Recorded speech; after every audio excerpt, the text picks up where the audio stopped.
All right, this is a continuation. This is class 3 of a series that we started dealing with stolen legacy. And I guess for people who are new, I'll give you some brief background on what this is all about. Basically, we start off going through stolen legacy, chapter by chapter, and looking at it both from an exoteric or outer view and an esoteric or inner view. We moved really more into an esoteric perspective, especially when it dealt with the whole issue of the mysteries and the whole issue of true liberation of oneself. From that, we kind of followed that because it dealt with true liberation coming through the practice of the virtues and the understanding and the knowledge of the 7 liberal arts and sciences. So we went through the virtues week by week, the 10 virtues. And then from there, the virtues are supposed to condition your heart or your moral character. Because if your moral character is not appropriately conditioned, as you start to access and gain or interact with higher forms of energy, which knowledge is energy, then whatever is unresolved, whatever unresolved conflicts or unresolved, we call psychic debris or weaknesses in your psyche, will become energized. And then can actually create various stages of obsession, neuroses, psychosis, or whatever those things may be. And so it's very important for one to really get into development of their moral character in terms of developing a consciousness of harmlessness, of selflessness, and of service. Because otherwise, as you gain more knowledge, then you will start to utilize that knowledge for selfish ends. And then also we go through the whole issue of karma in terms of for every action, you create your own future by what you do today. And although you think you're getting away with something, the universe feeds whatever you do. So then whatever you do, you will meet and confront again. So then if you do good deeds, this is what you will meet. But if you then do evil negativity or disharmonic things, you will also meet those things. So you create your own your own heaven and hell by your own actions. But again, in the confusion of how we've been conditioned, our outer mind thinks it can be slick or get away with things. When in actuality, it's what's inside. Because whatever you project inside, psychically, the universe feeds. The universe has it's no personality up there saying, oh yeah, I'm going to do this or that. It's pure energy. So whatever you project into the universe feeds it. So if you project negativity, it's a form of energy, it's going to feed it. If you project positive, it's a form of energy, it's going to feed it. So the issue that we're trying to get to is understand the nature of life is the nature of energy, it's pure energy. And all these personalities that's been placed on gods and deities is really mythological symbolisms. It's really not operative or real. It's really dealing with pure energy. And so the moral character is really condition one to hopefully condition the heart. Secondly, we go into the liberal arts and sciences, which is astronomy, geometry, number or arithmetic, harmony or music, rhetoric, grammar, and logic or dialectics. Those disciplines actually start to break down the operation of cosmic forces and how those cosmic forces are the building block of all existence. But once you start to understand what those cosmic forces are and how they operate, you can then manipulate those cosmic forces and cause what we say magic to occur. Which is in one sense causing change to occur in conformity with your will, but then whose will is it? My will or thy will, right? Your lower self or your higher self. But also magic, which we have defined in Stolen Legacy, is the key to the interpretation of ancient religion and philosophy. And so what is the definition for magic? The qualities or attributes of entities, human or divine, distributed throughout their various parts, and in contact with such entities, releases these parts. In Stolen Legacy, he says there is one key to the interpretation of ancient religion and philosophy. It's the only statement he says as the key in the whole book. And what triggered me to start kind of going through this is I was asking all these people who've read Stolen Legacy, and they're saying, oh, it's such a great book, and all these things. So I asked them, well, what is the key to the interpretation of ancient religion and philosophy? No one could tell me. And I've talked to certain people who use the book in college classes as textbook. which means they're missing the whole point. Because people are getting hung up that we taught the Greeks and, we built the pyramids. All that is external or exoteric. The true message is what is the mentality that enabled those individuals to manifest those things. Because unless we then regain that understanding, we will not be able to resurrect and rebuild a civilization. And we will still be victims. But anyway, the point is what you hold in memory is what you have as a tool to fight the demons, which is really the negativity or your own shadows or whatever those things be. The key is what you hold in memory. Not what you've read in the book, but when you're asked a question, you got to go try to find the book to pull it out. Because if you don't really hold things in memory, when certain things confront you, you can't use that information to interpret or process what you're experiencing. And you don't get the greater significance of what you're experiencing. That's why it's so important. I keep telling you, it's so important to study the material. If you're going to be serious, you have to study the material. And you need to put at least as amount of seriousness that when you go to these other classes, at least that amount of seriousness in the study, at least you should be doubling and tripling it because this is your stuff. I say this every week, hopefully, because people still having to read those definitions. But I guess we said, what's the Pledge of Allegiance? What's the national anthem? What's all this stuff? We'd all get up and start reciting that stuff. Oh, you're right. You may constantly now not do it. But if you have to do it, well, do we need to bring a ride into class and start bombing people upside the head? Y'all be running out of here. The point that I'm making is that I can give you all the handouts and we can go all over this, but if you don't really commit this stuff to memory, if you don't make the effort yourself, if you don't struggle with the material, it's through struggling with the material yourself that you begin, the material becomes you. If you don't struggle with the material, you do not create the heat necessary to transform yourself. And it's the struggle and the heat of the struggle that actually transforms yourself. So that means that the more energy and struggle you put into it, the greater you will internalize the experience. It's critical since, we want everything, to just be easy. It doesn't come that way. So anyway, now we started off with astronomy, understanding cosmic cycles. Then we went through geometry, understanding the basic geometrical patterns as the building blocks of all creation. We got into pi and to the golden section, and the Fibonacci series, which is really just labeled because he introduced the concept. He didn't come up with it. The concept was a universal concept that actually is the series and the ratios upon which all life forms develop. And so now we're into number. And so this week we're dealing with 2 and 3. We started off with the 0 and the 1 last class. And to really get a good orientation, you also should read or become familiar with the Memphite theology. It is a very simple page talking about the creation story, but as you go through these other liberal arts and sciences, you will see those various cosmic principles reflected in the Memphite theology. You will also see the foundation for all the creation stories in terms of the Hebraic or Judaism, Christianity, all there. And so also you will see the origins where these basic ideas came from. So that's also very important. Okay, now this brings us up to 2. You said you did 0 and 1? We did 0 and 1, which was the absolute unity and the relative unity. Okay, so you must have read that.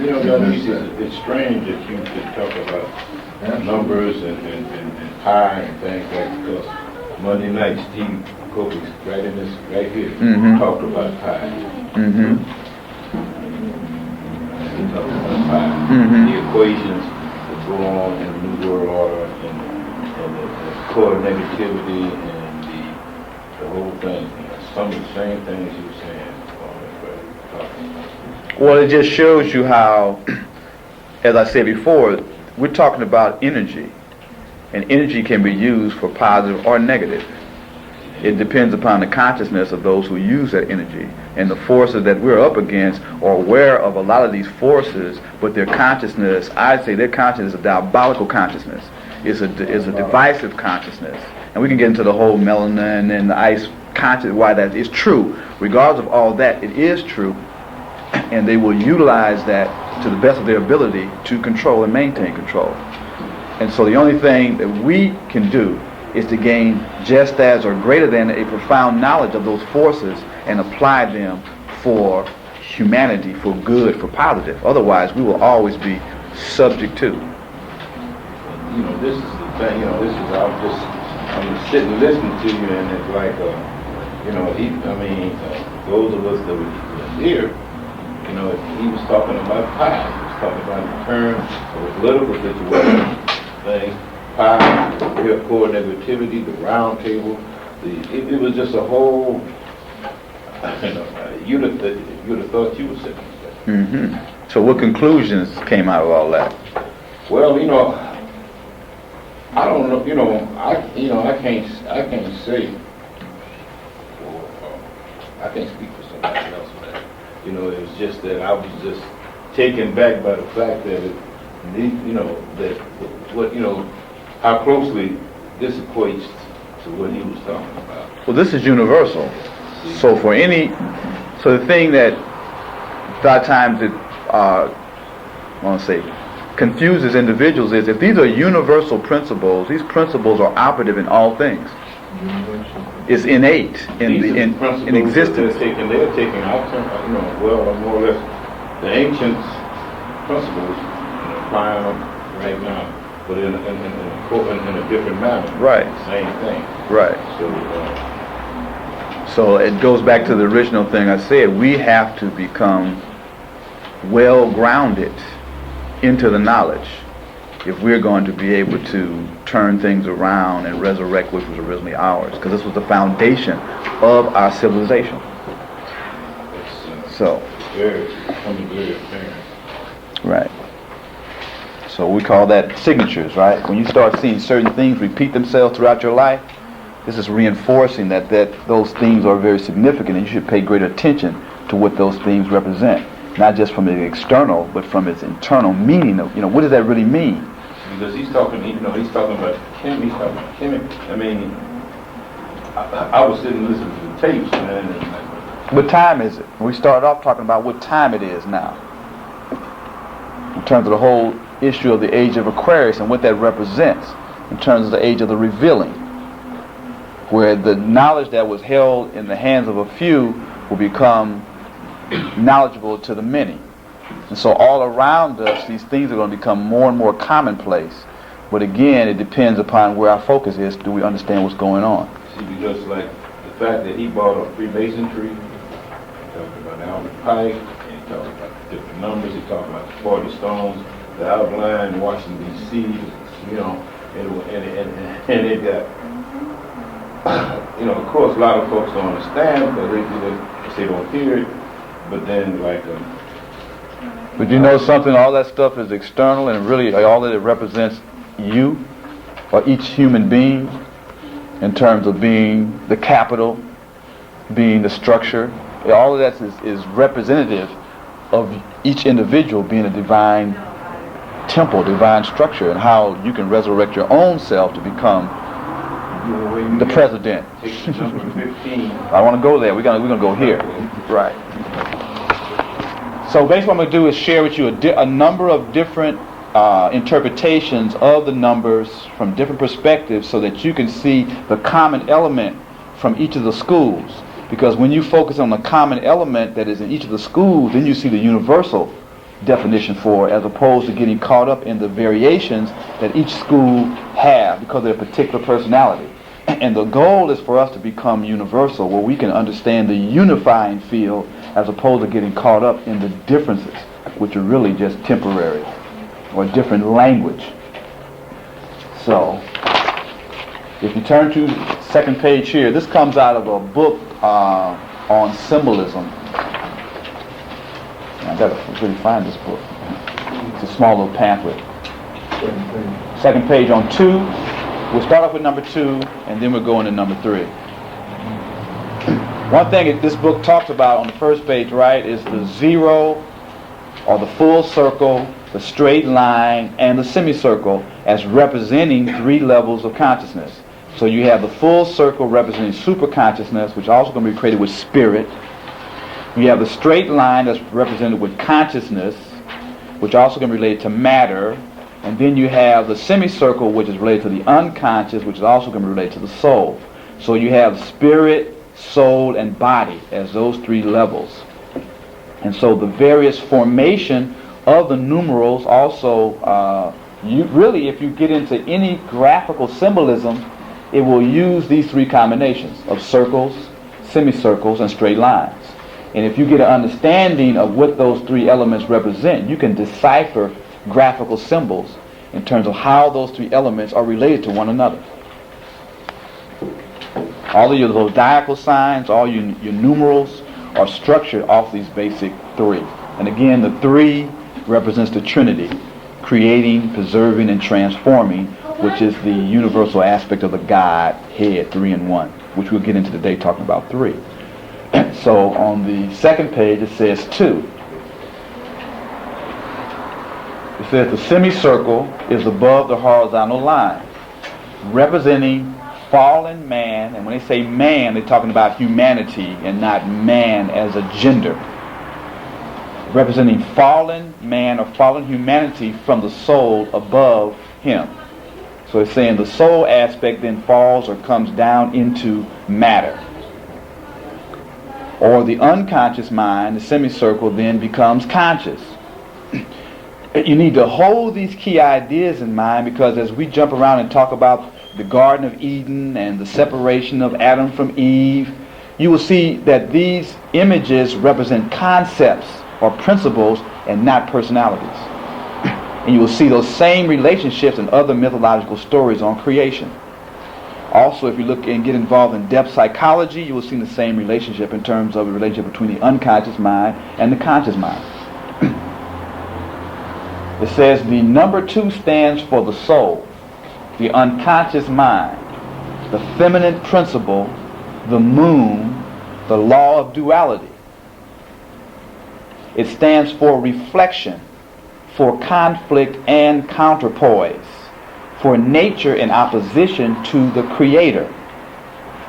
It stands for imagination, artistry, romance, and the qualities that are more mental than physical. It is a symbol of the duality of manifestation, one becoming 2, spirit and matter. Let's take a brief time ourselves to reflect on this, because the characteristics that differentiates us from the animal kingdom is our power to reflect. If we don't take time to reflect, we then are just living as automatons. I mean, we're just going through life, and we're just existing as opposed to experiencing. And most of us really don't reflect on our day, on what we do, and what does it really mean. So, back to this. What reflections, what things came to your mind as these things were read? Or what questions came to your mind? Because this is also a laboratory in freedom of thinking. Remember we talked about that? If we can't come here and dialogue, express yourself freely without fear that I might be wrong, it might sound stupid, how are we going to go out into the world and try to create a free world? So this is also a laboratory in free thinking. Yes, sir. How is the number 2 in opposition to the Creator? Well, one is this is in relationship to 0 and 1. So 0 is the all. That's the absolute. Like again, in the Memphite theology, it talked about out of the void or the darkness or the great waters came Ptah. And then they simultaneously on Ptah, which was the hill, set Atum. And then Atum then caused creation to occur by naming the parts of itself. So the zero or the noon or the all, out of it then come, which is the absolute. That's absolute unity. Then you have relative unity, which is the one, which is really the demiurge, or the creation starts with one, because everything has one in it. And then the two then represents the reflection, or the other side. So spirit, the other side of spirit, is matter. So it creates duality, it creates reflection, it creates opposition. But then when you have an opposition, it creates movement. Because if you deal with electrical forces, once you have two potentials, it generates movement. And then movement generates creation or life. So if you just have a oneness, you still kind of have a static condition. It's only when you create a duality that creation starts with separation. Which you can go back to creation story. In terms of the original creation story, Adam was there unconscious, unaware of his nakedness, right? He was like at one with everything. So it was like just in a state of unity or bliss or paradise. It was only once then the separation happened that you could start having generation.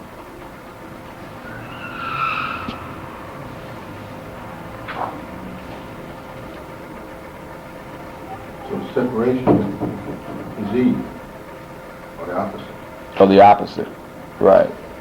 So that's the duality now. Right. And once the duality then starts to function, then the level of consciousness changes.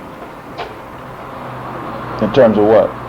Well, it gets... Something you're trying to equate two things. Well, Because first you talk about Eve and the garden, and then you start talking about I only consciousness. use Eve because we used Adam, and I just saw it as an opposite. Right. Or male and female, plus or minus. Masculine and feminine. Right. But given the plus and minus, now things can begin to happen. Right? There's going to be movement now. Yeah, because in reality, once you have duality, you also generate a third, the three. Okay. Because really, when we talk about the one, the two and the three are all really inherent in one another. You can't really separate them. We can separate them in discussion, but in the operation of life, they're all related. Because in actuality, when a one is created, because in the noon or the zero, you had all potential. Everything was potential. So that potential then generates movement to try to actualize the potential. So then the movement to try to actualize the potential creates one. And so then the one, then simultaneously, once it becomes separated out, creates a two. The action of the one creates the two? The action of the one, because the one it has a reflection. It creates simultaneously, it creates a two. Because like if I step out and make a movement, I stepped out of something. Once I stepped out of that something, although I'm one, it also created a condition of two-ness. Because I'm no longer, the idea is like, if you think of it, if we were all merged in, say we're all down and above us, the ceiling is the noon, or the great void, or the great blackness, right? And so above that, all you can see is blackness. Down in it, all of us are potentials, potential ideas. Everything that is created, the idea already exists.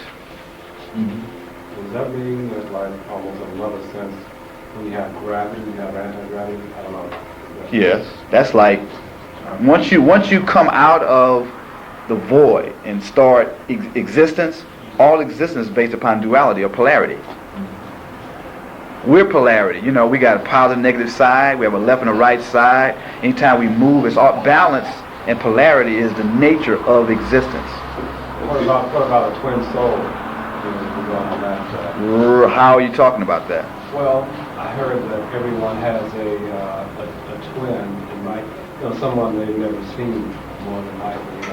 I don't know if they're talking about their soul-like description, or I would think soul-like rather than physical. Well, so you can look at it in a number. So you have a number of different schools, and they have a number of different ways of relating to things. Now, ultimately, the balance of yourself is a unity between your higher self and your lower self, or your outer self and your inner self, or your higher mind and your lower mind. What they call the ultimate marriage, ultimate unity, is the two aspects of yourself. Now, because we're in a human condition, there can be individuals that exist that actually are a projection of you. They actually reflect in their beingness inner parts of you. And so then in experiencing them, it's actually you're experiencing parts of your inner self.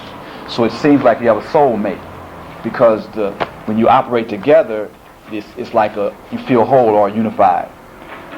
But that's just because their particular characteristics really reflect aspects of your inner self that you may not be conscious of. Which you get into the whole thing about projection.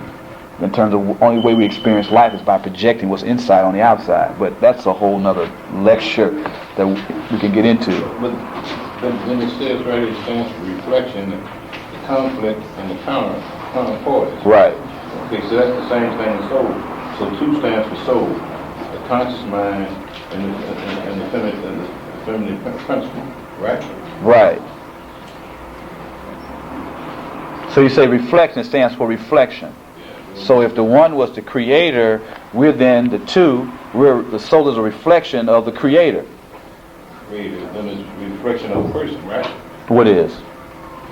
It's okay if the one is the reflection. It stands for reflection. 2 stands for reflection. Stands for reflection. Right. Okay. Because one is. Because when you look in the mirror, what do you see? A reflection of yourself. Right. That then is 2 things. Right. Right. So you can't see yourself without a reflection. So the opposite of the creator. So you can't know yourself without a reflection. Right.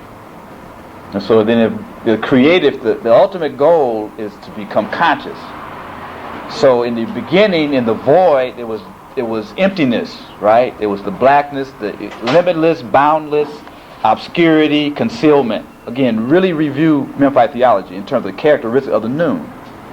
So then the opposite of that is to become knowing, superconscious, etc. So then the only way you can become conscious of something, you got to reflect on it. I don't want to get too abstract, but abstract thinking is the part of the thing that builds the bridge. If we can't engage in abstract thinking, we can't build a bridge. Isn't abstract thinking a part of the what's the word? I lost the word. Well, it goes back to we gave out some information on developing the higher mind. Right. The higher and lower mind. Right. You got the physical, the etheric, the emotional, and the lower mental. That's the lower self. Higher self is the higher mental, which is abstract thinking, the intuitive mind, and divine or pure will. So the bridge, so as you start to engage in abstract thinking, try to struggle with these abstract ideas, you start to build a linkage between the higher and the lower. Okay, so this is again, and you reverse back to the song of poem, right? Right. The higher mind. Yeah. Right. But again, if you look at the key words, it says, so then reflection, conflict, and counterpoise, feminine principle, the soul, the unconscious mind are all different names of the same thing. But it also talks about imagination, artistry, romance, qualities that are more mental than physical, are also then related to the feminine principle, the unconscious mind, and the soul. So then artistry is dealing with conflict and counterpoise. And then when we went in, we talked about the golden section, which was the most harmonious proportions in nature. And then creation was about trying to reproduce those divine proportions in architecture, art, how it's all through nature, and how it was dealing with counterpoise and balance. And actually those things in the physical world were reflecting these laws in the spiritual world. And things that are most pleasing to the eye Right. follow these principles. Right. Any kind of artistry. Right. If I'm talking crazy to you, raise your hand. Say, what are you talking about? That's kind of wild things you said. I think I understand when you said that artistry what you said about artists. reflects the principles, the universal principles, and art that is most pleasing universally to the eye follows those principles. In those patterns, right. If Like it's- the duality pattern or reflection? Of the balance and the counterpoise. In terms of how you use complementary colors, if you deal with sound and how you have sympathetic resonance and tones, certain octaves. If you play certain octaves together, it creates harmonious music. If you play other kind of octaves, it's discordant kind of music, and it follows mathematical laws. If you deal with fashions or designs, certain colors, certain combinations will be very pleasing. Other things will be agitating, because different colors relate to different vibratory rates, relate to different, emotions and feelings and all these kind of things. But at the same time, a lot of artists are maybe not grounded or studied those specifically, but because they are receptive or deal with the feminine aspects of themselves, are very receptive, they then just kind of tune into that and then express it. So it's kind of what talent is, a natural ability without any training or anything. ability to express oneself. Didn't they really get into that during the Renaissance? All that. Oh yeah, they actually studied. They had a kind of a revival of those. Right. You know, the golden Section. yeah, Right. Right. Yeah. Yes, sir. What do you mean by spiritual world? By spiritual You said spiritual world. world. Spiritual world. What do you mean by that? Is there another world, spiritually speaking, that I would say is Yes. opposite of this one? Yes. And what's there? The opposite of this. Really, what we're talking about is levels of consciousness. Was there an actual? Because every world, when you say yeah. Mm-hmm. Is it just one world or many worlds? There are many worlds. Are there more than one spiritual? We're talking about levels of consciousness. Okay, so if we're saying the physical world, the physical world exists throughout the universe, right? Wherever you go in the universe, you're going to find something physical. At the same time, these worlds interpenetrate. So right here, in this space right here, you have a physical world, you have an energetic world, you have what they call an astral, which we relate to emotional. You have a mental, which really relates to levels of energy. You have all 7 worlds: higher, abstract, you have intuitive, and you have divine. Okay. Divine world, spiritual world? Yes. When you operate from a divine world, you actually are following or in tune with and reflecting the cosmic or spiritual laws. Does God live in the spiritual world? Or What is God? Huh? What is God? Well, there's many conceptions in this world. What is your conception of God? Huh? What is your conception of God? What is my conception of Yes. God? Well, from what I've learned, I learned that we can understand God through the nature of the tetragrammaton, which is basically Kabbalistic thinking order. Tetra means 4, grammaton means words, or basically saying something like the African philosophical diagram behind the law of opposites, the 4, hot to cold, wet to dry, which is the basis of all creation, which was God himself. My conception of God, that he is an individual with feelings, emotions, and everything else. Really? Huh? Okay. This is mine. Okay, that's good. Mine, that good. he had to have a personality himself, and that we're a reflection of him, so we have personalities.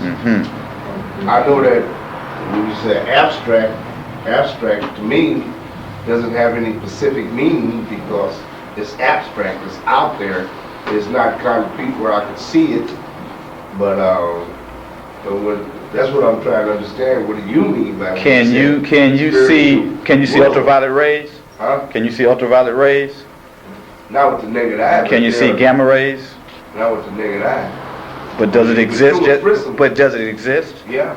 You can't So see just radio, because you can't see it doesn't mean it doesn't exist, I'm not saying that. and that it doesn't have an impact on your life. Well, you got UHF and you got VHF. But what I'm talking about, Experiences excuse me, and what I'm talking about is you said you see abstract as being something way out there Yeah. that's not physical, when in actuality it is physical. Abstract doesn't mean it's not tangible. Abstract is dealing really with these higher concepts or principles that really are universal principles that operate and the universe is based on.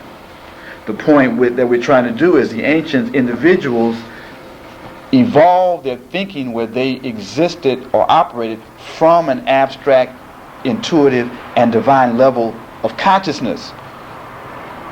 That became the basis from which they operate. That was their reference point.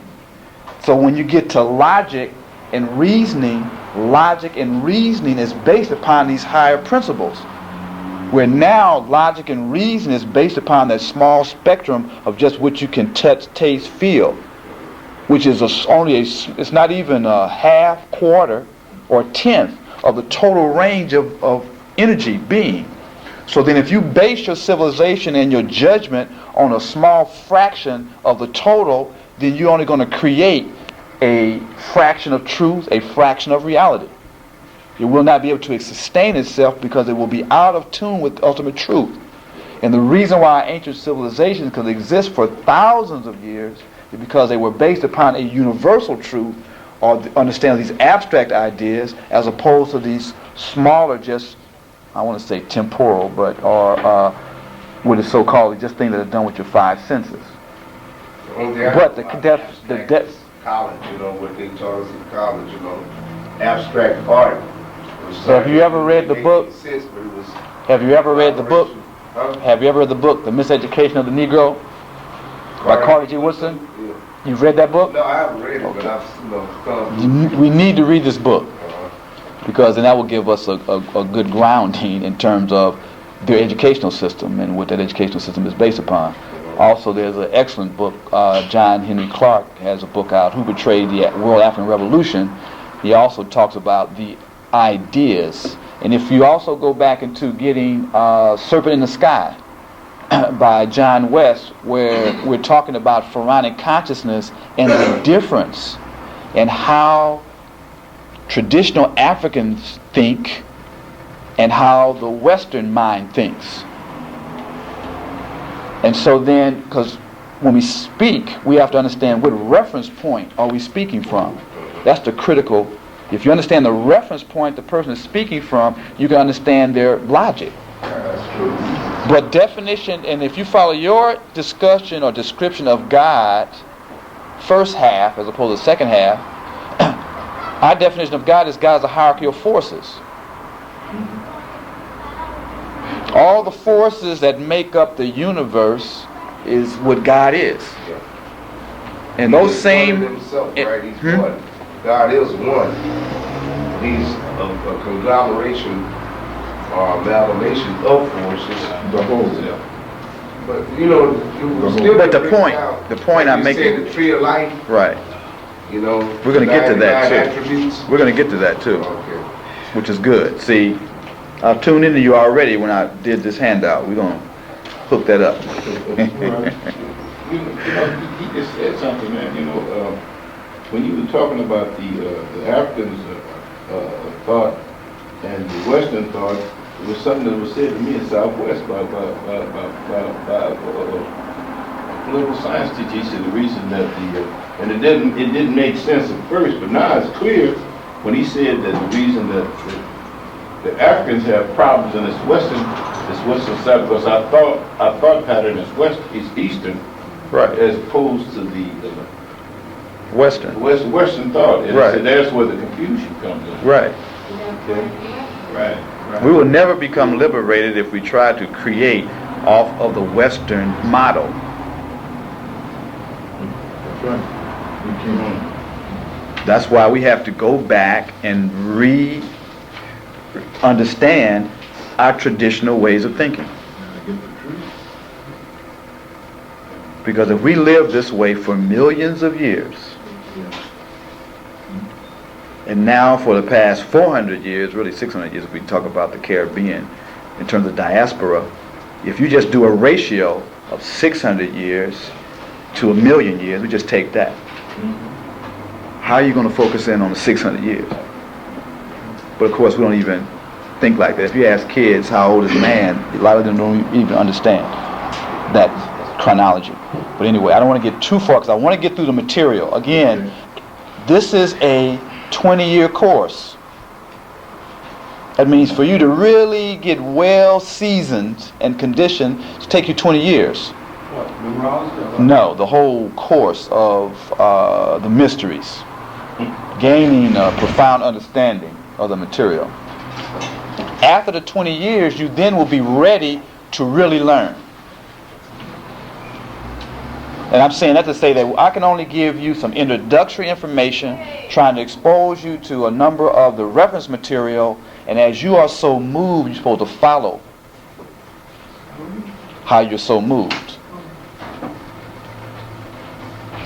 So, I don't want to take up a lot Go ahead. of time, but Okay, I just go wanted ahead. to say I probably got lost when you talked about how the one divides. That doesn't, it's just not clear to me. So is there a reference book that I can use to maybe get caught up? you have Stolen Legacy? I have Stolen Legacy. Review. No, I don't have it, but I'm familiar with Okay, it. review Memphite Theology and Stolen Legacy. Okay. Get a copy of Serpent in the Sky by John West. That'll be good. But then we'll go into, we're going to go into that now. We'll talk a little bit about that. Go to your 5th page in the handout where it says 2.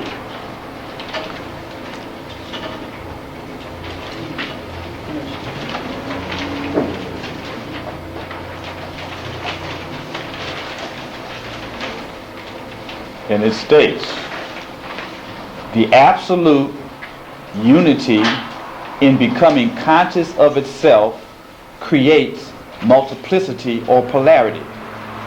1 becomes 2. 2 is not 1 plus 1.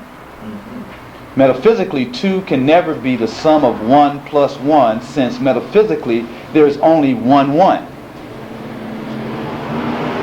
Which is all. That's right. That's right. Let's reflect on this. How can 1 be all when 0? It's a relative.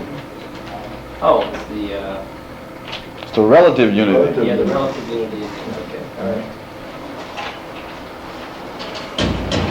right. But see again, metaphysically, it's only 1. Even the noon, which is the all, which is nothing and all things, is 1 state or condition, which creates a 1. And there's only 1 of them. You can't get outside the circumference of the circle. In infinity, everything is inside the circumference.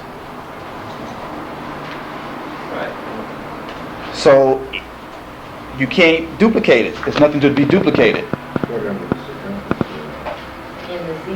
In the 0. In the noon. It's absolute. That's the absolute. Now, within the absolute, you have all potential existing. Now, the only mystery that has never been defined is what created the original division. That's the unfathomable.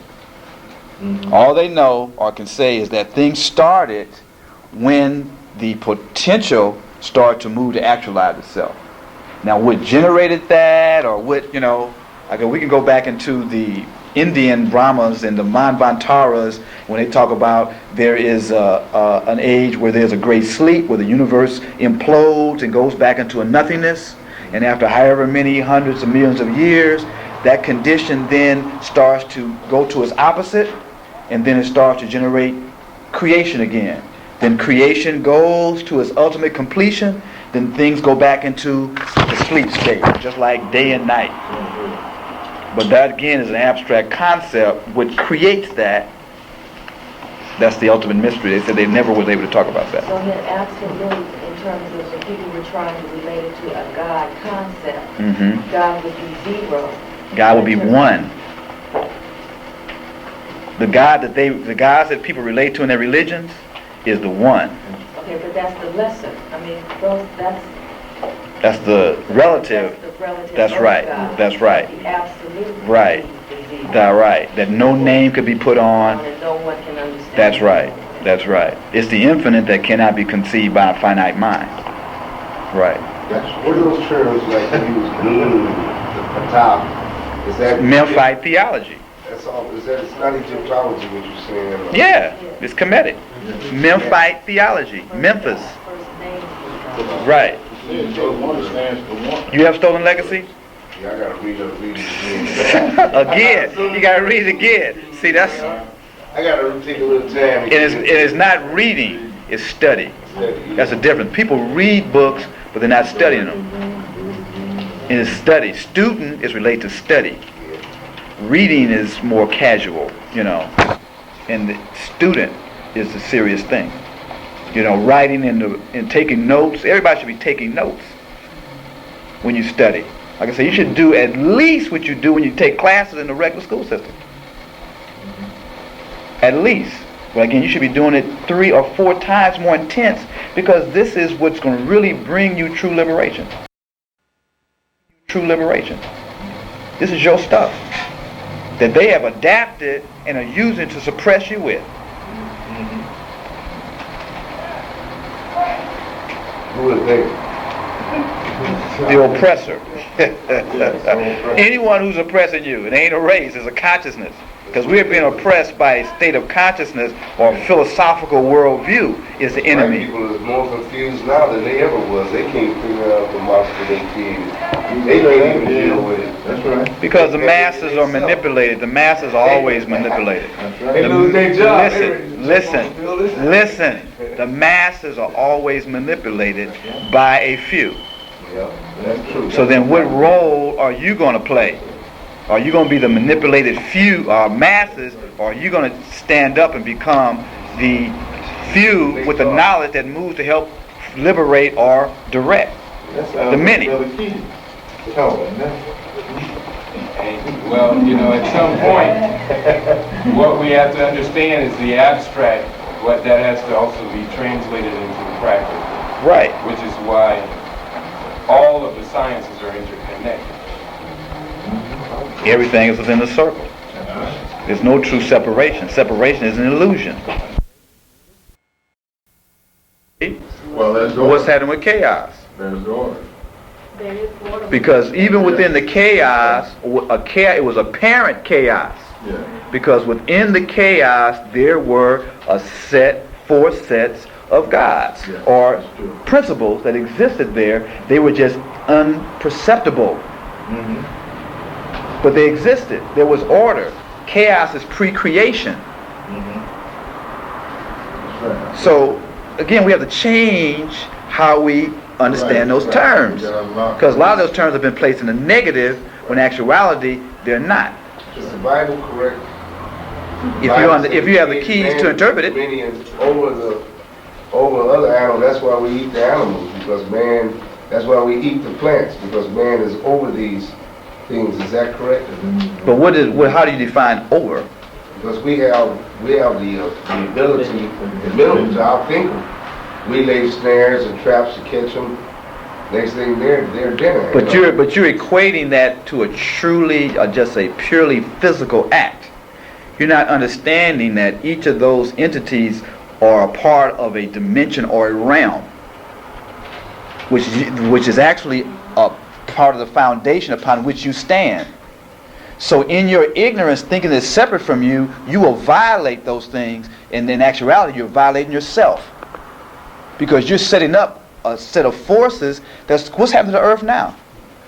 So many things are going into extinction that they're saying the capacity for life to reproduce itself is almost at a level of diminishing returns. You know what that means? That means that we are actually murdering ourselves. That's right. That's true. Why do we have our appetites? You know, why do we get hungry? You know. Why do you choose to eat what you eat? It's not so much you're getting hungry because you need fuel. Yeah. But why do you choose to? How do you choose to satisfy your hunger? Is the issue. Like we also going. You ever gone on a fast? Is it wrong to eat the plants, or is it right to eat the animals? Or Plants. should we eat the plants, or shouldn't we eat the animals? Well, for us who are vegetarians, the question is, do you have to eat the animals?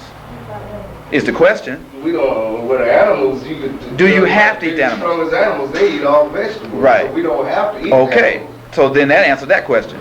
Now the next question is, do you have to eat the vegetables? Well, you got to eat something. Because that stomach go to ground, and if you don't feed that appetite, that creates... Well, you have to have food to live. Huh? You have to have food to live. That's right. Right. So what I'm saying is you really answered your own question. The thing is, we don't stop long enough to hear that we've answered our own question. Because we're so caught up in terms of the way things are, even though we may come to a realization of a difference, we just stay on the freeway. You know what I'm saying? And just keep on riding, keep on polluting, and keep on doing what we're doing. Well, they did a special on HBO, that's where I got it from. It was showing people in China, they eat everything. They eat cats, they eat dogs, they eat big old beetles.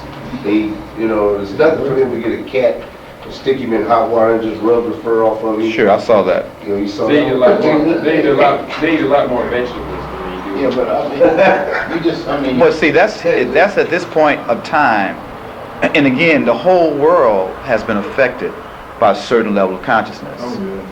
You know, no culture or civilization, except if you go probably back off into the bush and deal with the Twa and some of the old original people, that you're going to see people living in a pure lifestyle that's totally in tune with nature and harmonized with nature, where they only take from nature what they truly need, and what they take can be replicated and it's not polluting. So everything else has been affected either directly or indirectly by this particular Western linear worldview. It's true. It's the Western worldview of dominion. Right, but they justify it through the Bible. They say God, because I was, you know, according to that HBO special, that's what gave them the right. That's their interpretation. The bull on fire, you know. That's their interpretation. That interpretation. They take the goats and throw them out 15-story building to get that. But you have to read Iceman Inheritance or something. Yeah, they said that's, you know, everybody in Spain would take animals and throw them out of 15-story buildings to watch them kick and jump around. Oh yeah, they were just talking about how humans create or treat the animal kingdom and some of the various rituals God's will and ceremony. That's interpretation. Yeah, It's interpretation. Interpretation is based upon a reference point. So what I'm saying is you have to go back to the reference point to understand a person's interpretation. When you are talking to a person,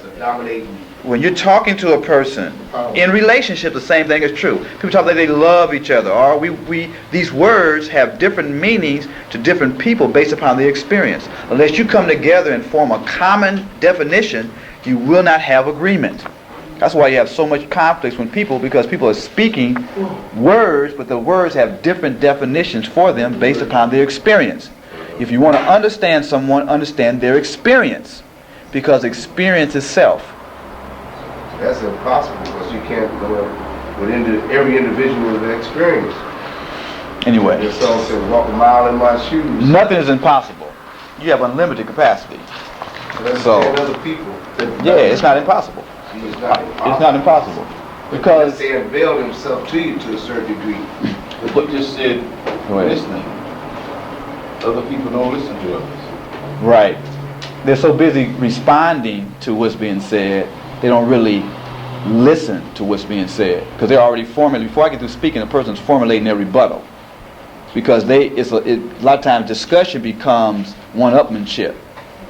I want to be up, as opposed to, are we trying to really come to some kind of understanding? Which is a 3. Let's get it. If all this discussion that we're going through here is reflected in what we're dealing with.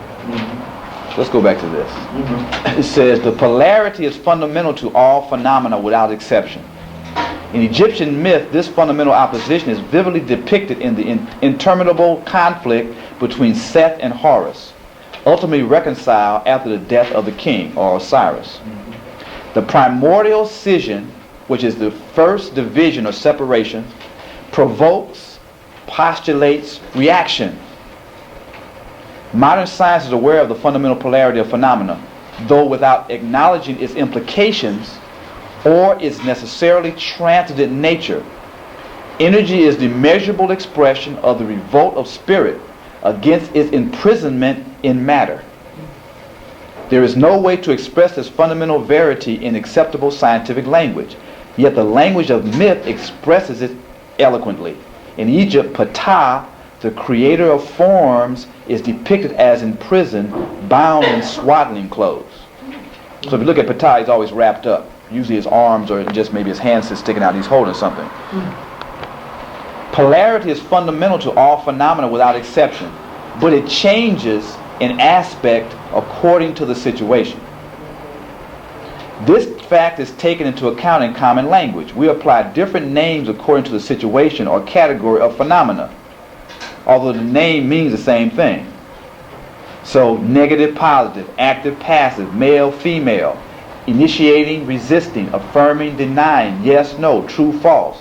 Each pair represents a different aspect of the same fundamental principle of polarity. But in a different situation, we'll use a different term. But in actuality, we're talking about the same principle. Once you move to a higher level of consciousness, you will see the same thing operative in all those different situations, because you'll see the same principle. That's when you get to an abstract level. For purpose of clarity and precision, we carefully distinguish among these sets of polarities according to their specific function within a given situation. And it's true that by doing so, we may gain in clarity and precision. At the same time, we may, and in science verbally do, lose sight of the cosmic, all-pervading nature of polarity. In myth, this danger is avoided. In myth, the cosmic nature is intensified, and the individual scholar, philosopher, or artist utilizes that precise aspect of the principle that applies to his task or quest, whatever it may be. Precision and clarity are not purchased at the price of diffusion. 2, regarded in itself, represents a state of primordial or principal tension. It is a hypothetical condition of eternally unreconciled opposites. In nature, such a state does not exist. 2 is static. In the world of 2, nothing can happen. And that moves us to 3. But look at the side notes. We won't go into the side notes. But you can look at the side notes, because it talks about how these other things operate. And because of time, we're going to move forward on 3. Now let's go back to the second page of the handout.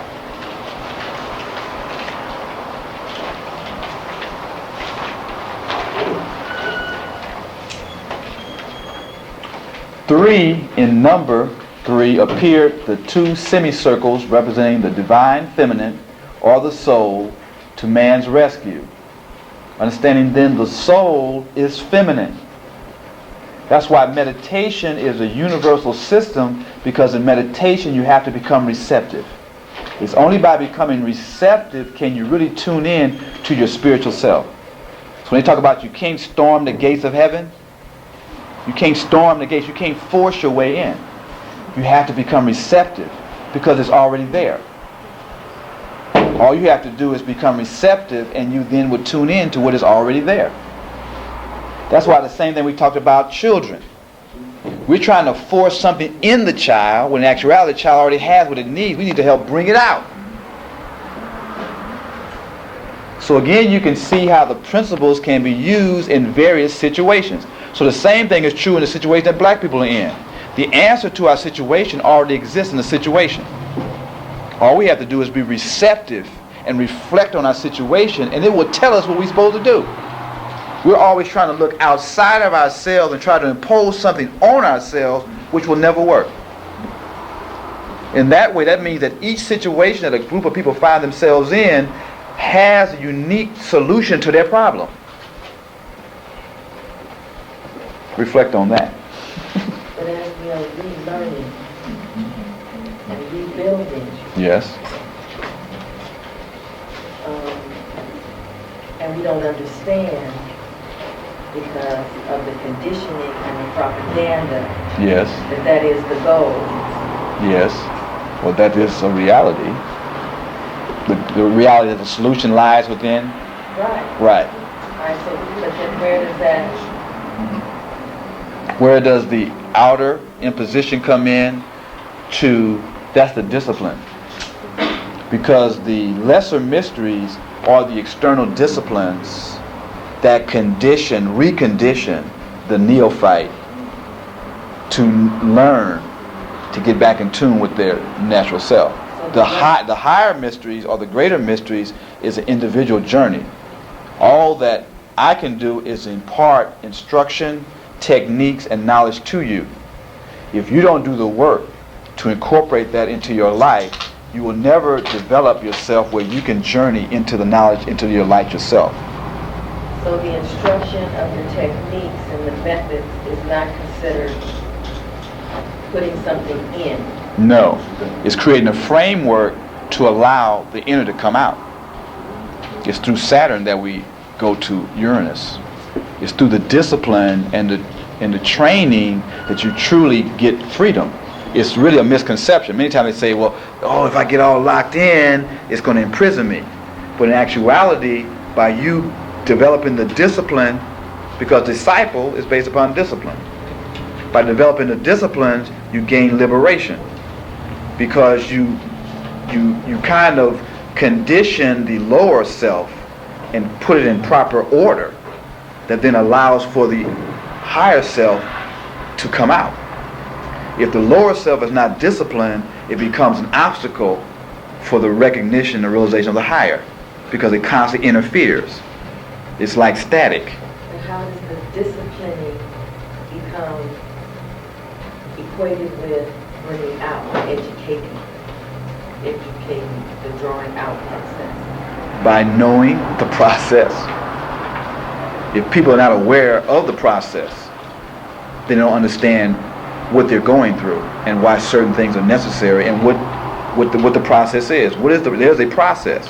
Do people know what the process of maturation is? Do people know that they go through different cycles in their life, and each of those cycles are relative to certain needs, developmental needs? And if you don't get the proper nutrients at certain trimesters, it creates, the body is going to have deformities in it, which then is going to not allow it to express its full potential. But again, if people don't know that, they don't know that I need to eat certain foods, that I shouldn't smoke, and I shouldn't drink, because people don't know how the body operates. I do stuff on stress management with everyday grassroots people, but because we don't have a scientific understanding of biology and anatomy and physiology, they don't understand that when you smoke cigarettes or when you eat food, it's a chemical reaction that actually goes into your system, it goes to your bloodstream, and creates all these changes. So without that knowledge, certain things don't even register. They have the knowledge in some ways, because if they eat, they have gas. Yeah, that's true. So then in your teaching methods, by understanding their conditions, you then explain those principles in the context of their experience. Then they can understand what you're talking about. That's true.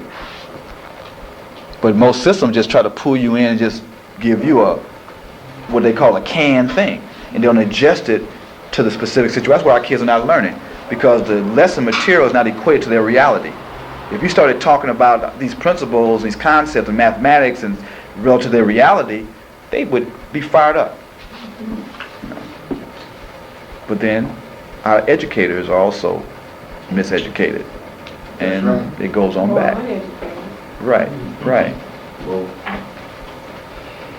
and getting ready to tell you that you Yes, don't sir. know what you're talking about. What do you mean when you say get through Saturn to get to Uranus? Okay. I was using an astrological reference. Basically what I was talking about is each of the planets represents a certain psychological function. Planets are psychological function and urge, and we talked about that in terms of the astronomy series. We talked about that. That's why all this stuff is a series. But you have Sun's purpose, Mercury is intellect, reasoning, Moon represents your habits, your feelings, Venus is what you value and appreciate, Mars is your desire and to go out and get what you want. Jupiter represents kind of a moral, a beneficent attitude. Saturn represents restriction, discipline, order, organization, focus. And then you have Uranus, which represents freedom and liberation and individual creativity. And so Uranus comes after Saturn. So in the hierarchy of the planetary bodies, for you to achieve true freedom and high individual creativity, you have to go through disciplines. And that's true. Michael Jordan would not be Michael Jordan if he didn't spend hours and hours and hours practicing his shots. He just didn't do nothing and become that. Magic Johnson, people practice hours and hours and hours, which is discipline, to work that phenomenal things that they do. Everyone that does anything of high degree has practiced hours and hours, trained. They never stop practicing their basic scales. They always spend hours practicing their basic scales, and then they would go into improvisation and all that. All the improvisation and creativity is based upon the fundamentals. Martial arts. You can't become Bruce Lee without doing thousands of reverse punches. Because what happens after that discipline, it becomes automatic. Once it becomes automatic, you then go into whatever it is you're doing. You actually merge with that thing, and then it talks to you and gives you all the other possibilities are in there. And so, if you practice your if you master your fundamentals, the higher aspects will be natural. Because all the natural stuff is just a combination of the fundamentals in different combinations. And so that's Saturn, discipline, focus, and then Uranus, which is true freedom or liberation. You have all that on the handout, all the activities of the different planets and stuff. Mm-hmm. I have handouts on that. We got tapes and stuff too, which I'm trying to get together. But yeah, yes.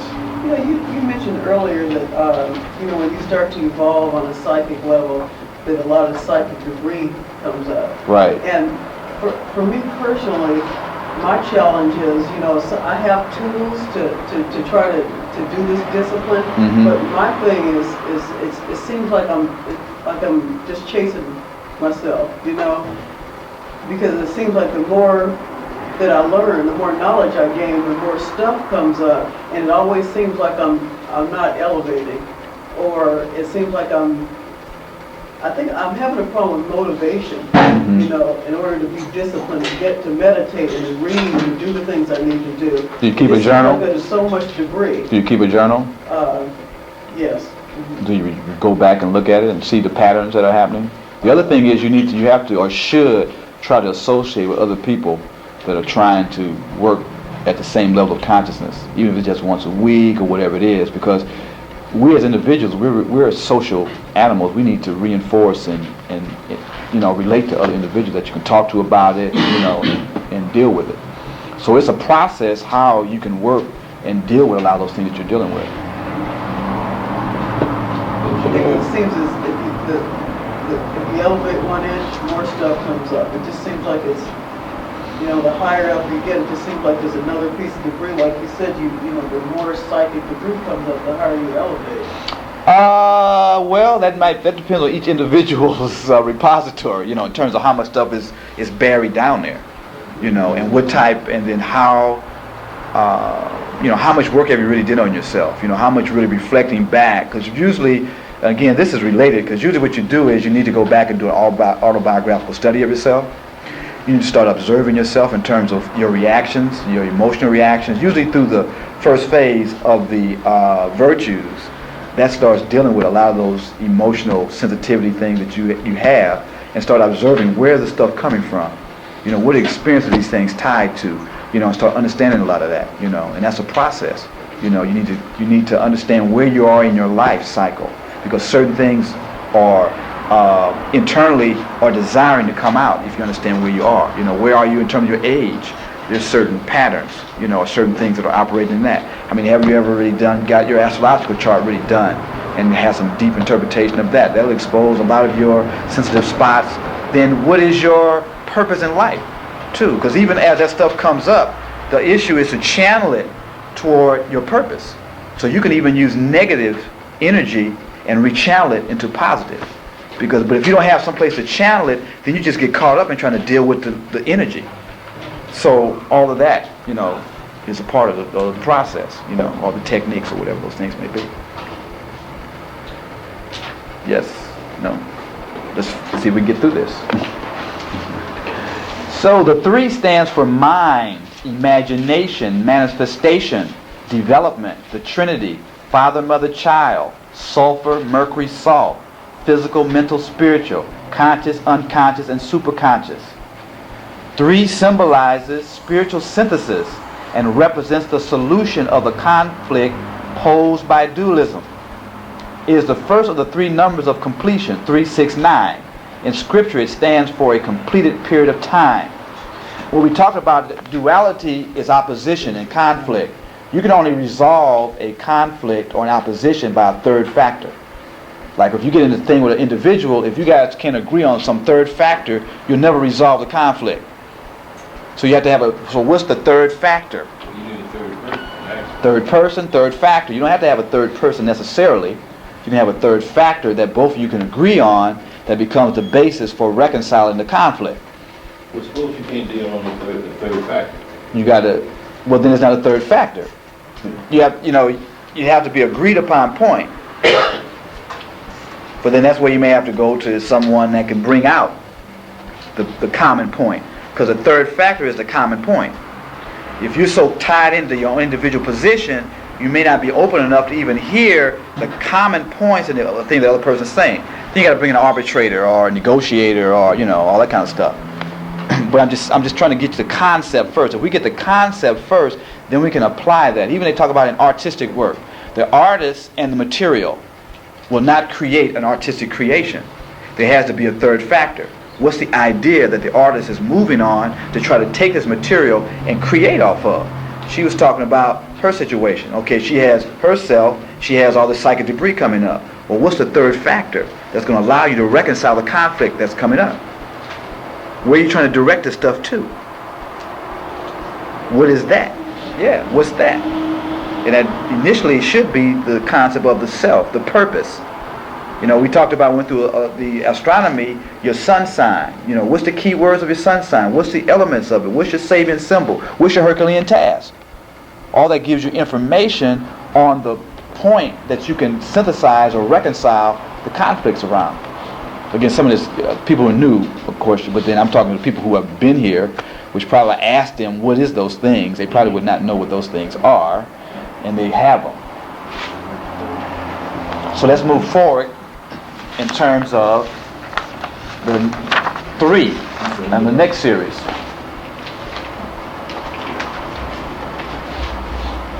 It says a relationship must be established between opposing forces. The establishment of relationship is in itself that 3rd force. 1 and becoming 2 becomes 3 simultaneously. The becoming is the 3rd force. Because when 2 things are interacting, the interaction is the relationship, which becomes the 3rd force. So then what is the nature of the relationship between you and the other thing?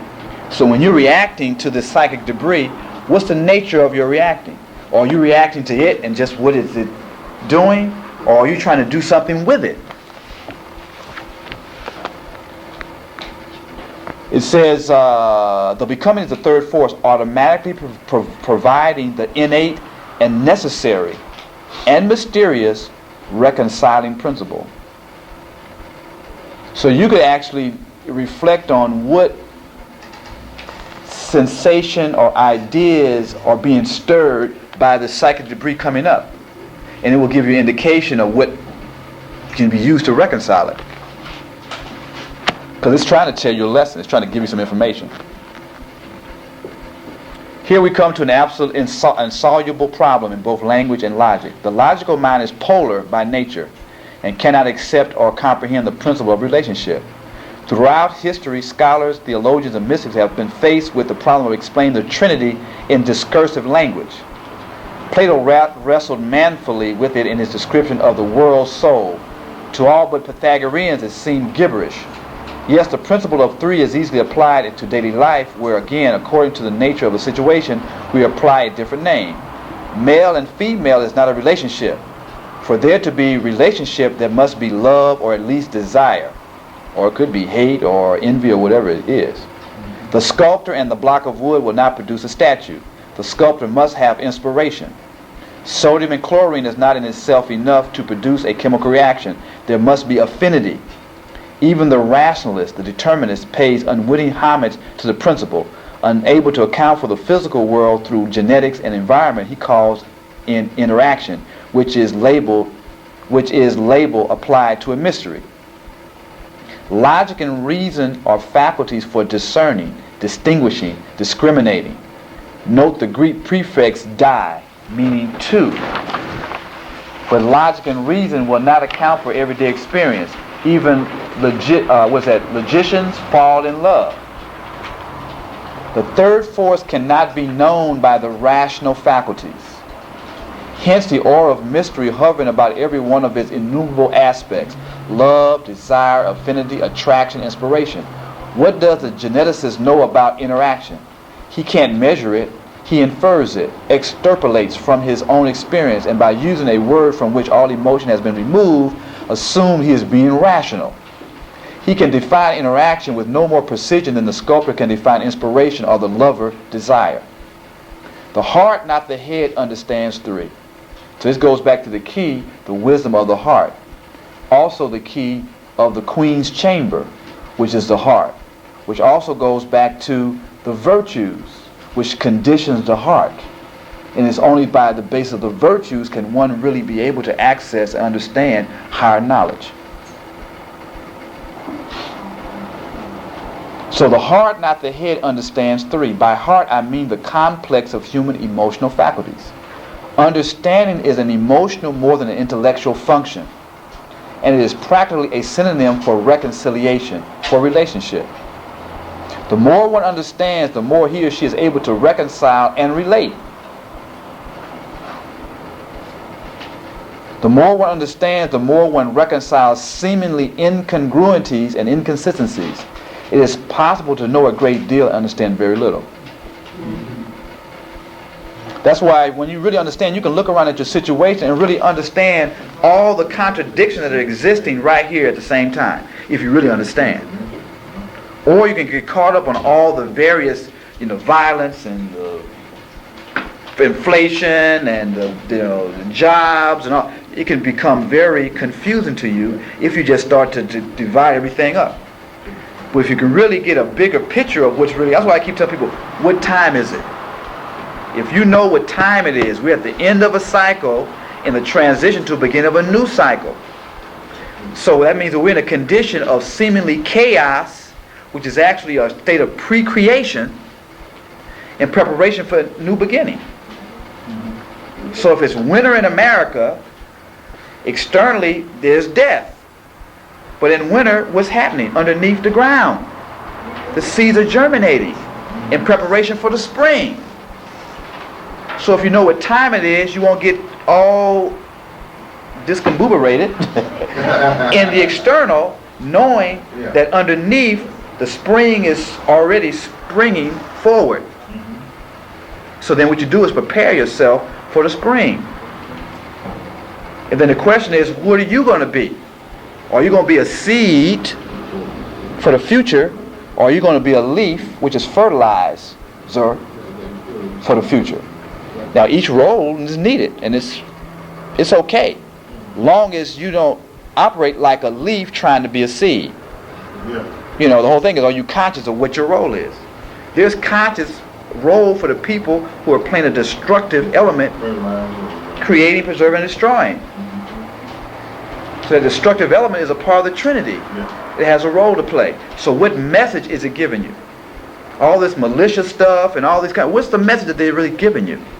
They're saying they're afraid because all around them their belief system is disintegrating. So what they have to do is latch on with greater tension to what they're familiar with, because it gives them a certain sense of security. So that's a natural reaction. So you shouldn't get upset on what they're doing. It just validates what time it is. So rather than focusing on that, you should focus on where things are going. In other words, prepare yourself. Right. To take advantage. Or just get in tune with. Is really the key. Because if you get in tune with, you will flow in the right direction. Remember, it's a receptive thing. It's the feminine. That's why this whole thing about the feminine is becoming a dominant quality during this time. Because the masculine element has become so focused, so structured on its one way of doing things, it is actually calling its opposite into being. So we create the conditions for our own reality. And so if we don't listen to the signs and keep perpetuating the old, we're going to create greater and greater intensity and greater and greater devastation to wake us up. We're going to determine how much destruction and devastation occurs by how we act today. We really determine the power of Right. or of the opponent. So the level of cataclysms and social upheavals, all that is a direct response to how we are acting. How we fail. Just look around you. You see. Well, the whole show is sought on feminism, for instance, on feminine principles. That's a reaction to the white male and now the male, because all males now responding to the Western definition of maleness. That's right. Which in actuality, you know that we talked about how a male is outwardly male, but inwardly is female. Mm-hmm. So his inner self is female. But the inner self is the unconscious self, and so the conscious self, when the inner self tries to communicate with it, it's the same feeling as you're being engulfed, or you're a sense of death or transformation. Well, we equate transformation with death being an end. So then if you feel this force trying to transform you, you feel like death is trying to get you, so you're going to try to fight it or control it. And so, which then becomes projected into society. Same thing about black people. But that's another thing. Let's finish. So the male who exhibits feminine qualities should really be functioning at a higher level. Usually they are, but what happens, because this society is either or, it doesn't give you any degree to express your femininity. And so if you're very sensitive and have a receptive kind of a nature, well then as you're growing up, you don't have a place. Well, the only place you have is homosexuality. Yeah. Or even the female who has more of an assertive nature, then, well, where's my place in society? The conscious roles have been very structured. You have very few options. So if I'm not this, I must be that. Where in traditional societies, you could express your femininity or masculinity in various ways and still be a woman or a man. And so that's why you have such this high degree of homosexuality that is infecting our civilization. You said that the inside the males, they were really females? They have the feminine. And the inside the female is masculine. Because you come from the male and the female. But psychologically, everything is polarity. Everything is opposites. So if your outer self is one, your inner self is going to be the opposite. So in women, their outer conscious mind is female, which means their inner self is the opposite, or masculine. Not a man, but masculine. So you look at what are masculine qualities? Assertiveness, aggressiveness, those kind of things. Where in the female, for the inner man, may be sensitivity, more emotional, that type of thing. But because we've said that's woman, then when people feel that way, they then must be womanly. We haven't given it a broader definition. So then it can be accepted in various other, functioning in society. That gives me a whole new perspective, and I thank you for that. My pleasure. I just thought that a woman was a woman and a man was a man. They were different. In actuality, you have both. We're both. Because remember we talked about everything in creation is polarity or duality. So everything has both of it in it. One will be very obvious and one won't be. So would homosexuals just be displaced and trying to express that, or trying to create some type of balance, and that creates the appearance of what society would call abnormal? Well, what happens is, and again, now the biological part, there's probably a certain percentage that biological chemical stuff is there. But majority of that stuff is social. Because even from when you're little, you're interacting with these archetypes, these major roles, and we take on, or we learn from what we're around. So if there's no variation, and if masculinity is like macho, kick butt, talk crazy, and you like, I don't feel like that. I want to be dainty, or I want to do whatever. We don't do no kabuki stuff. We don't do gardening. We don't do other things that give you outlet. So you're going to then move away from that. But where do I have to go? I got to go into whatever is left. That's feminine. That's girl things. So, but then if I then like girl things, I must be girly. In this society, what does that tell you? If you like girl things, you must be homosexual. Then an idea will generate behavior that's related to the idea. That's why they keep certain images in the media, because certain images have a whole prescribed series of behaviors that go with the idea. So if we keep OG gangsterism as the image, then we start to then behave or take on the behaviorism of those key ideas. And so the same thing is true in what's all around us. So now what you're saying, with this going on, it interferes with your ability to make the think rational. Right, of course. Or to express yourself. Well, rational is based upon reasoning, and what is the reference point of the reasoning? I mean, to reason, to rational, right. We ain't going to do semantics, no. No, that's semantics. What I'm trying to tell you is reasoning is based upon your reference point. So at a certain reference point, things are logical. Just like people on the street, based upon their reference point of the hood and how we grow up, for me to blast on you is a logical act. It's reasonable at that level. But if you take your reference point to another perspective, it's not reasonable. I was listening to one day on Street Science or something, and the guy was talking about, well, we only be here once, and so I'm going to get mine. Well, automatically, he's coming from the wrong perspective, that you're only going to be here once, that you're not going to come back. They don't deal with, I'm going to visit whatever I do, I'm going to visit it again, that this is just whatever I do here, that's it. To where if you change the reference point and understood that you're going to come back and face whatever you do, then I might hesitate from blowing you away, because next time I might have a bunch of handicapped children that I'm struck with all my life to take care of, which is in balance of me making people handicapped in my last life.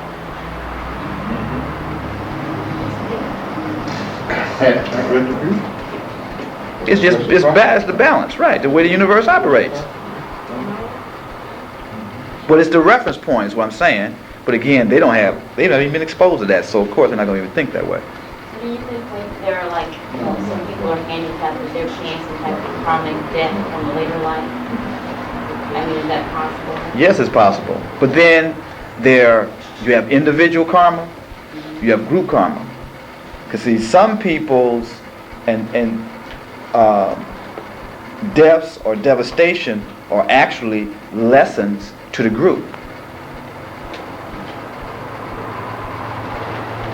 But I said individuals, we're also a group. Deaths or devastations are actually lessons to the group, that whose behavior is also creating the context that is allowing that to happen. Because in actuality, the humans are a body. So each one of us are like cells in the whole body. So we also are playing a role in the whole organism. And so things that happen to us are also in the context of the whole. Because like a lot of these deaths and things that are happening in our community, yeah, probably those individuals who are playing that role are reflecting a karmic thing as individuals, but they're also playing a role relative to the whole karma too, to the collective.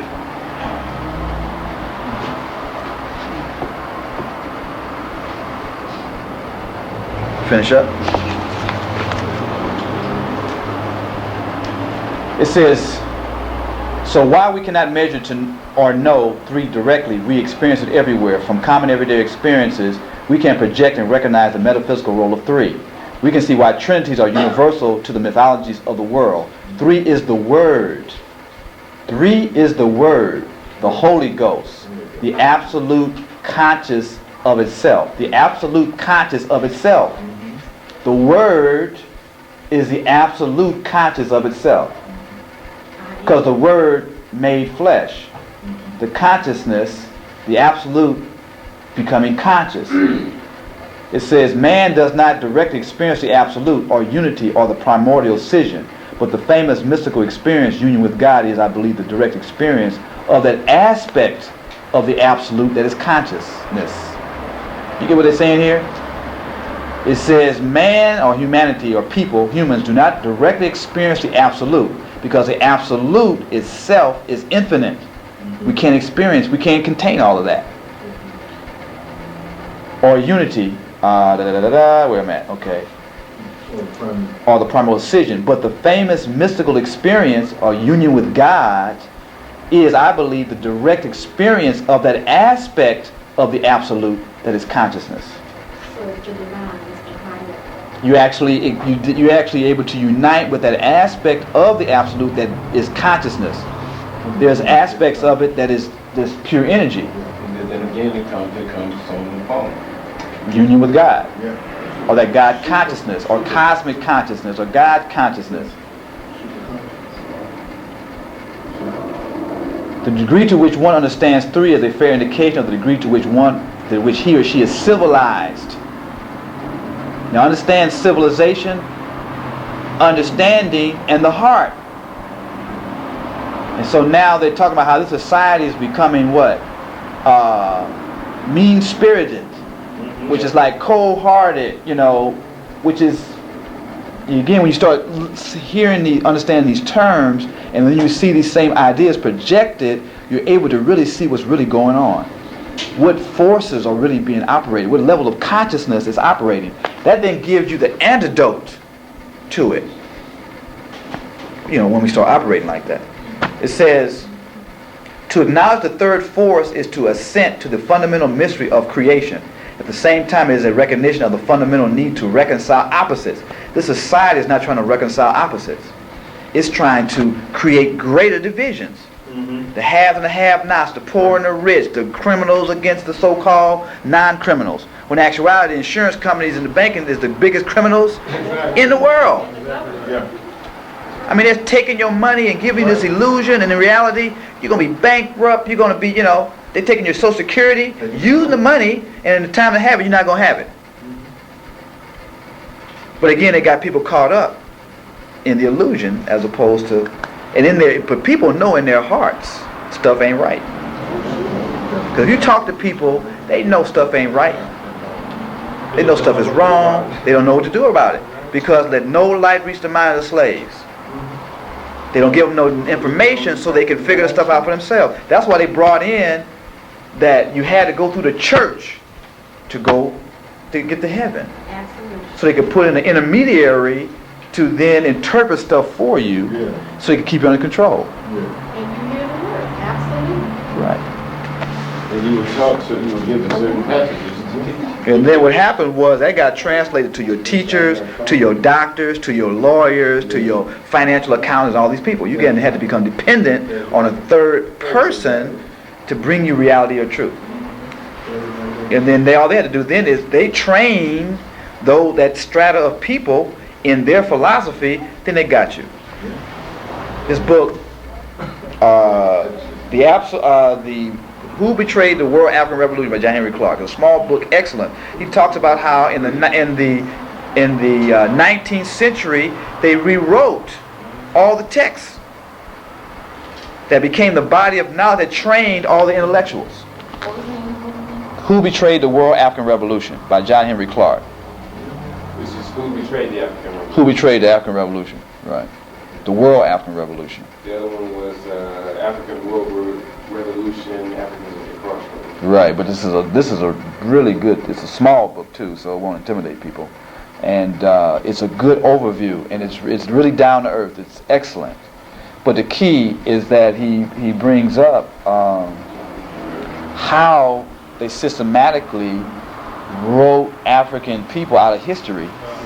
And then all those that became educated, who then later went on to write more textbooks and be the professors, were educated in this body of knowledge where they had stripped it from all reference to African people ever ruling anybody of color. Does he talk about the Mohawk Conference in that was held in 1890? I didn't read that, no. Jacob Carruthers had a lecture on that. Right. He told how all the scholars or Very whatever. educated scholars,